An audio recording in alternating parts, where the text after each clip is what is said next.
Border Patrol agents discovered the bodies of 3 immigrants who didn't make the trek to the U.S. within the last several days. Channel 5's John Paul Barajas explains some confusion of a new policy might be a reason people risk crossing the river instead of showing up at a port of entry.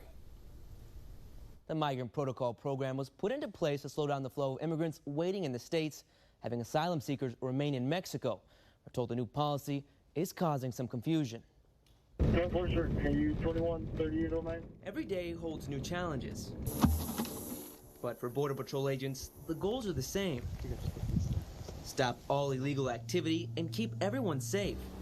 Border Patrol agent Herman Rivera says that's easier said than done. But we still see a large number of people coming through via the river itself.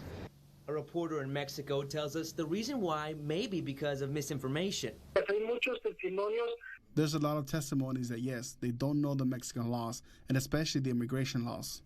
Juan Manuel Blanco says some immigrants believe if they cross the river instead of the bridge, the new Remain in Mexico policy won't apply to them. They come with the idea of getting to the north of the United States. It doesn't interest them to stay here in Mexico. He believes immigrants are choosing a more dangerous path to the U.S. in hopes of not being sent back to Mexico. A Customs and Border Protection spokesperson says that's not the case. The Migrant Protection Protocol applies no matter how you cross. So if you do it the safe way. The river is actually very strong. It's very deceiving. And, if you're not prepared for it, you could actually end up, costing your life. Once and if you get past the river's strong undertow, it doesn't get any easier. This time of year, the valley heat is another cause for injuries or even death. Over last fiscal year, Rio Valley sector had encountered over 90 deceased individuals.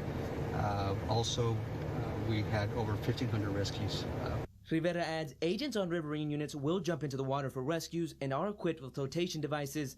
Mobile EMT units are equipped as an ambulance would be. Border Patrol agents say, again, safety is the biggest priority. They highly recommend you not cross between ports of entry. New policies apply whichever way you wind up crossing. In the studio, John Paul Barajas, Channel 5 News at 6.